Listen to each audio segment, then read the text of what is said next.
Chapter number 6 that is basic concepts of OOP. ಇದು ಕೂಡ ನಿಮಗೆ ಲಾಸ್ಟ್ ಇಯರ್ ನೀವು ಓದಿದ್ದೀರಾ. OOP means object oriented programming. Object oriented programming. ಇದರಲ್ಲಿ ನಿಮಗೆ 2 ಮಾರ್ಕ್ ಕ್ವಶನ್ ಒಂದು, 5 ಮಾರ್ಕ್ ಕ್ವಶನ್ ಒಂದು ಲಾಸ್ಟ್ ಕೇಳ್ತಾ ಇದ್ರು.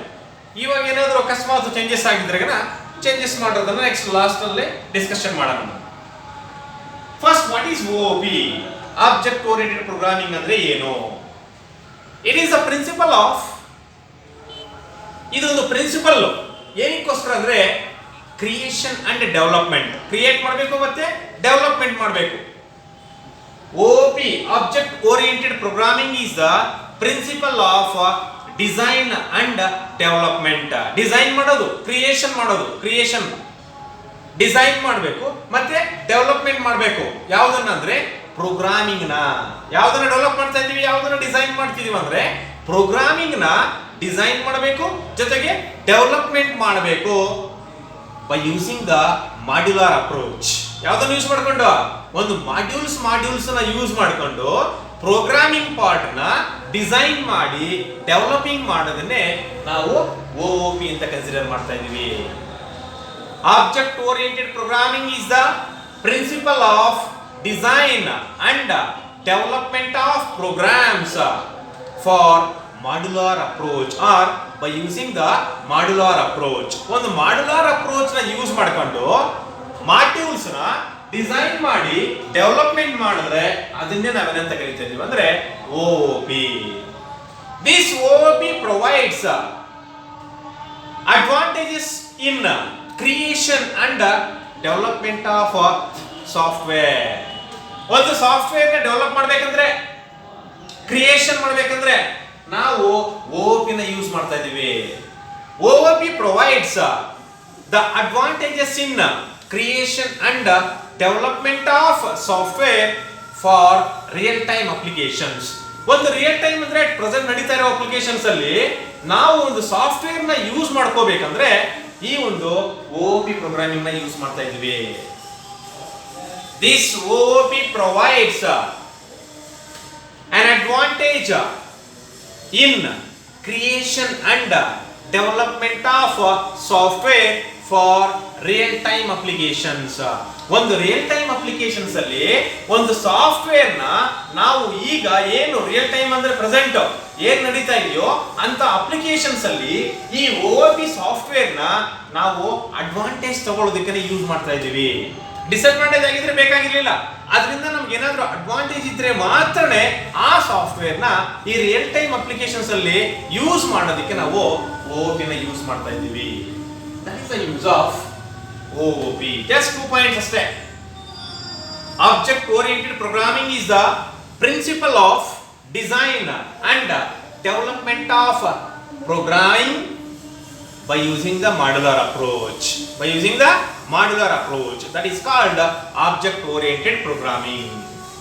This OOP provides an advantages in creation and development of software for real time applications. Real time is at present ನಡೀತಾ ಇರೋ ಒಂದು applications ಅಲ್ಲಿ ನಾವು OOP ಸಾಫ್ಟ್ವೇರ್ ನ ಯೂಸ್ ಮಾಡ್ತಾ ಇದೀವಿ. ಆ ಯೂಸ್ ಮಾಡೋದಕ್ಕೋಸ್ಕರನೇ ನಮಗೆ OOP ಬೇಕು. ಇಲ್ಲ ಅಂದ್ರೆ OOP ಬೇಕಾಗ್ತಾ ಇರಲಿಲ್ಲ. ಅರ್ಥ ಇದೆಯಾ? That is the use of OOP. This OOP uses ನೋಡ್ರಿ, ಪ್ರೋಗ್ರಾಮಿಂಗ್ ಪಾರ್ಟ್ ಬರಿಬೇಕಂದ್ರೆ ಅಥವಾ OOP ಯೂಸ್ ಮಾಡ್ತಾ ಇದೀವಿ ಯಾವ ತರ ಅಂದ್ರೆ ಬೈ ಯೂಸಿಂಗ್ ದ ಆಬ್ಜೆಕ್ಟ್ಸ್. ನೋಡ್ರಿ, object 1, object 2, object 3. Each and every object contains both data and function, data and function, data and function. ಇದನ್ನೇ ನಾವು ಆಬ್ಜೆಕ್ಟ್ ಓರಿಯೆಂಟೆಡ್ ಪ್ರೋಗ್ರಾಮಿಂಗ್ ಅಲ್ಲಿ ಯೂಸ್ ಮಾಡ್ಕೊಂತಾ ಇದೀವಿ. Next, what are the characteristics of OOP? ಇದೊಂದು 5 mark question ಕೇಳ್ತಾನೆ. Characteristics of OOP ಅದರಲ್ಲಿ first one ಬಂದು object. What is an object? ನಿಮಗೆ English ಅಲ್ಲಿ ಕೂಡ ಬರ್ತದೆ. ಆಬ್ಜೆಕ್ಟ್ ಅಂದ್ರೆ ಏನು? Object is an instance of a class. Instance of a class. For example, ನೀವು ಸೆಕೆಂಡ್ PUC ಅಲ್ಲಿ ಒಂದು 20 ಮೆಂಬರ್ ಸ್ಟೂಡೆಂಟ್ಸ್ ಅನ್ಕೊಳ್ರಿ. ಪ್ರತಿಯೊಬ್ಬರನ್ನು ಒಂದೊಂದು ಆಬ್ಜೆಕ್ಟ್ ಅಂತ ಕನ್ಸಿಡರ್ ಮಾಡಬಹುದು. ಒಂದು ಪಾರ್ಟ್ ತಾನೇ ನೀವು ಕೂಡ ಕ್ಲಾಸ್ ಅಲ್ಲೇ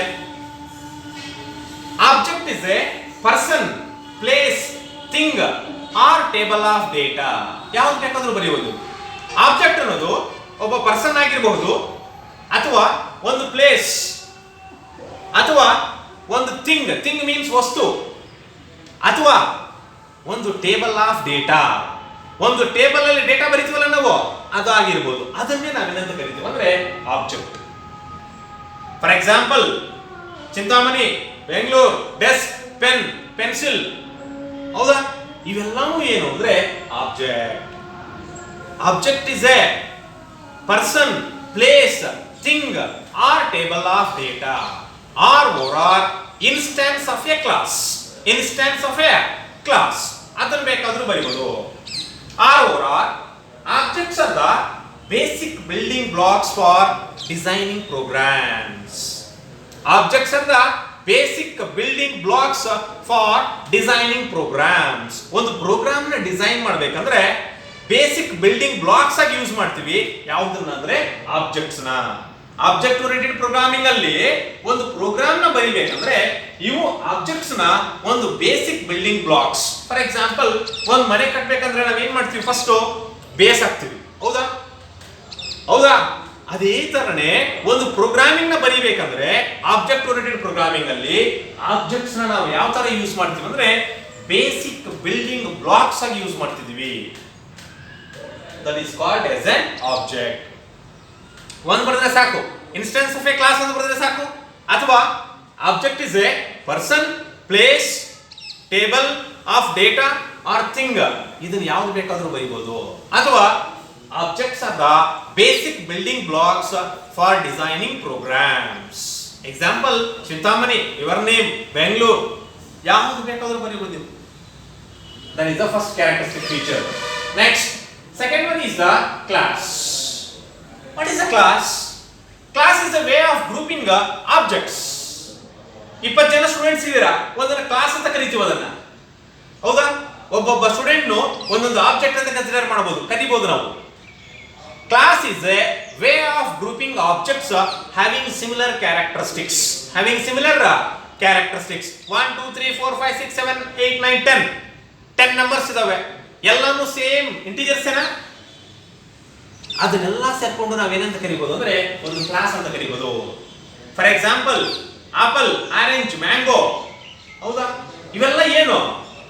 ಫ್ರೂಟ್ಸ್. ಫ್ರೂಟ್ಸ್ ಅನ್ನೋದು ಒಂದು class. Apple, orange, mango, banana, grapes ಇವೆಲ್ಲಾನು ಏನು ಅಂದ್ರೆ ಆಬ್ಜೆಕ್ಟ್ಸ್, ಹೌದಾ? ಅರ್ಥ ಆಗ್ತಾ ಇದೆಯಾ? Class is a way of grouping objects having similar characteristics. Having similar characteristics. Once the class is defined, we can create any number of objects of that class. ಒಂದು ಸಲ ನೀವು ಕ್ಲಾಸ್ ಅನ್ನು ಡಿಫೈನ್ ಮಾಡಿದ್ರಂದ್ರೆ ಎಷ್ಟು objects ನ ಬೇಕಾದ್ರೂ ನೀವೇನ್ ಮಾಡಬಹುದು ಅಂದ್ರೆ ಕ್ರಿಯೇಷನ್ ಮಾಡ್ಕೋಬಹುದು. That is the use of class. Example, vegetables, fruits, solar system.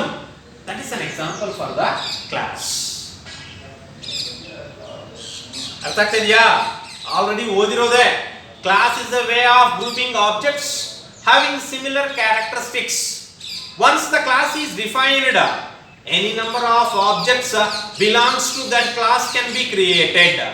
ಒಂದು ಸಲ ನೀವು ಕ್ಲಾಸ್ ನ ಡಿಫೈನ್ ಮಾಡಿದ್ರಂದ್ರೆ ಎಷ್ಟು ನಂಬರ್ ಆಫ್ ಆಬ್ಜೆಕ್ಟ್ಸ್ ನ ಬೇಕಾದ್ರೂ ನೀವೇನ್ ಮಾಡಬಹುದು ಅಂದ್ರೆ ಕ್ರಿಯೇಷನ್ ಮಾಡ್ಕೋಬಹುದು. Example is the fruits, vegetables, solar system, ಹೌದಾ? That is the example for the class. Next, ಮೂರನೇ ಒಂದು data abstraction. Data abstraction. What is data abstraction? The process of representing the essential features of an object without including the background details or explanation. That is called data abstraction. Last year ಕೂಡ ಬಂದಿದೆ. The process of representing ಅಂದ್ರೇನು? Identification ಮಾಡ್ತಾ ಇದೀವಿ, ಹೇಳ್ತಾ ಇದೀವಿ ಯಾವುದನ್ನ?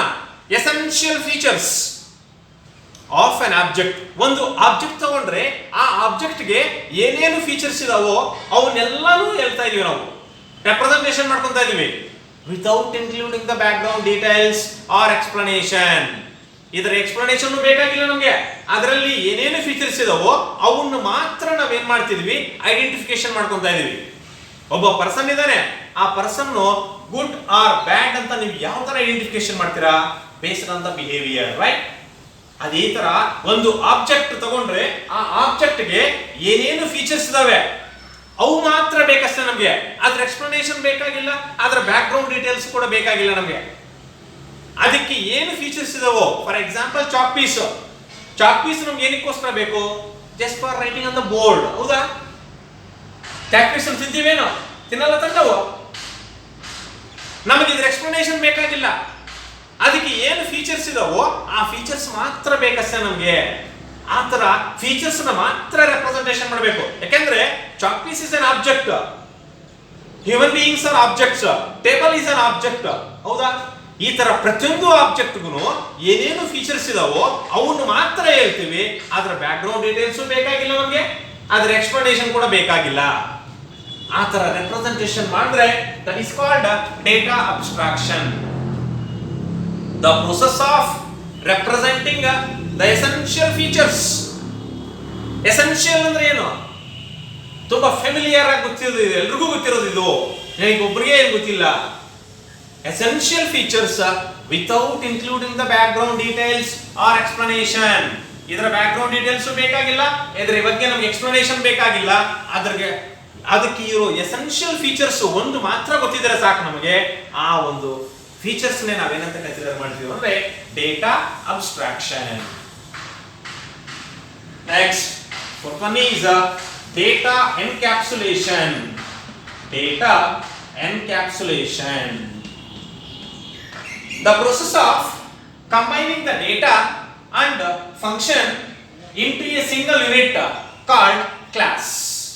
That is called as a data encapsulation. ಒಂದು data ಮತ್ತೆ ಒಂದು ಫಂಕ್ಷನ್ ಒಂದು ಸಿಂಗಲ್ ಯೂನಿಟ್ ಅಲ್ಲಿ ಏನ್ ಮಾಡ್ತಿದ್ವಿ ನಾವು? ಕಂಬೈನ್ ಮಾಡಿದ್ವಿ. ನೋಡ್ರಿ, ಇಲ್ಲೂ ಅಷ್ಟು ಒಂದು ಯೂನಿಟ್. ಆ ಯೂನಿಟ್ ಅಲ್ಲಿ ಏನ್ ಮಾಡಿದ್ವಿ ಅಂದ್ರೆ ಡೇಟಾನು ಮತ್ತೆ ಫಂಕ್ಷನ್ ಎರಡನ್ನೂ ಏನ್ ಮಾಡಿದ್ವಿ ಅಂದ್ರೆ ಕಂಬೈನ್ ಮಾಡಿದ್ವಿ.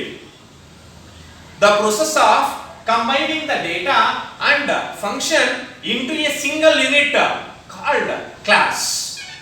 This is known as data encapsulation. ಆ process ಅನ್ನು ನಾವೇನಂತ ಕರಿತೀವಿ ಅಂದ್ರೆ data encapsulation. ಅರ್ಥ ಆಗ್ತಿದೆಯಾ? The process of combining the data and function into a single unit called class, and this is known as data encapsulation. Next, fifth one is inheritance. What is inheritance? The process of forming a new class from an existing class. The process of forming a new class from an existing class is called inheritance. Next ನಮಗೆ chapter ಇದೆ, ಅವಾಗ detail ಆಗಿ ಗೊತ್ತಾಗುತ್ತೆ. ನೀವು ಹೊಸದಾಗಿ ಒಂದು class ನ formation ಮಾಡ್ತಾ ಇದೀವಿ. ಯಾವ್ದನ್ನ ಯೂಸ್ ಮಾಡ್ಕೊಂಡು? ಆಲ್ರೆಡಿ ನಮ್ಮ ಹತ್ರ ಒಂದು ಕ್ಲಾಸ್ ಇದ್ರೆ ಆ ಕ್ಲಾಸ್ ಇಂದ ಹೊಸದಾಗಿ ಇನ್ನೊಂದು ಕ್ಲಾಸ್ ನ ನಾವೇನ್ ಮಾಡ್ತಾ ಇದೀವಿ? ಫಾರ್ಮೇಶನ್ ಮಾಡ್ಕೊಂತ ಇದೀವಿ. ಆ ತರ ಫಾರ್ಮೇಶನ್ ಮಾಡ್ಕೊಂಡ್ರೆ ಅದನ್ನ ಏನಂತ ಕರಿತೀವಿ ನಾವು? Inheritance. ಗೊತ್ತಾಗ್ತಿದೆಯಾ? The new class is called derived class. Existing class is called base class. ಹೊಸದಾಗಿ ಬಂದಿರೋದನ್ನ ಡಿರೈವ್ಡ್ ಕ್ಲಾಸ್ ಅಂತ ಕರಿತೀವಿ. ಆಲ್ರೆಡಿ ಇರೋ ಕ್ಲಾಸ್ ಅನ್ನ ನಾವೇನಂತ ಕರಿತೀವಿ ಅಂದ್ರೆ ಬೇಸ್ ಕ್ಲಾಸ್ ಅಂತ ಕರಿತೀವಿ. ಇದಕ್ಕೆ ಬ್ಯೂಟಿಫುಲ್ ಎಕ್ಸಾಂಪಲ್ ಇದೆ ಒಂದು. ಫಾದರ್ ಸನ್, ಹೌದಾ? Grand father father. ನೋಡ್ರಿ, ಫಾದರ್ ಇಂದ ಸನ್, ಹೌದಾ? ಗ್ರ್ಯಾಂಡ್ ಫಾದರ್ ಇಂದ father. Grand father existing class. Father ಬಂದು ಯಾರು ಅಂದ್ರೆ ಡಿರೈವ್ಡ್ ಕ್ಲಾಸ್. ಅಥವಾ ನೀವು ಫಾದರ್ ಸನ್ ತಗೊಂಡಿ ಅನ್ಕೊಳ್ರಿ, ಫಾದರ್ ಎಕ್ಸಿಸ್ಟಿಂಗ್ ಕ್ಲಾಸ್, ಸನ್ ಯಾವುದು? Derived class. ಮೇಲ್ಗಡೆದು ಬೇಸ್ ಕ್ಲಾಸ್, ಕೆಳಗಡೆದು ಡಿರೈವ್ಡ್ ಕ್ಲಾಸ್. ಅದನ್ನೇ ನಾವೇನಂತ ಕರಿತೀವಿ ಅಂದ್ರೆ inheritance. The process of forming a new class from an existing class is called inheritance. New class is called derived class, existing class is called base class. Already ಬಂದಿದೆ ನಿಮಗೆ. Next, 6 1 ಬಂದು polymorphism. Polymorphism. What is polymorphism means? The ability of an operator and function to take multiple form. Poly means many. ಒಂದು operator ಆಗಿರಬಹುದು ಅಥವಾ ಒಂದು function ಆಗಿರಬಹುದು, ಜಾಸ್ತಿ forms ಅಲ್ಲಿ ನಾವು ಯೂಸ್ ಮಾಡ್ಕೊಂಡ್ರೆ, not one form, many forms. The ability of an operator and function to take multiple form. ಒಂದು ಆಪರೇಟರ್ ಆಗಿರಬಹುದು ಅದು ಒಂದು ಫಂಕ್ಷನ್ ಆಗಿರಬಹುದು, ಮಲ್ಟಿಪಲ್ ಫಾರಮ್ಸ್ ಅಲ್ಲಿ ನೀವು ಬರೆದ್ರೆ then that is called as a polymorphism. The ability of an operator and function to take multiple form is called polymorphism. Next,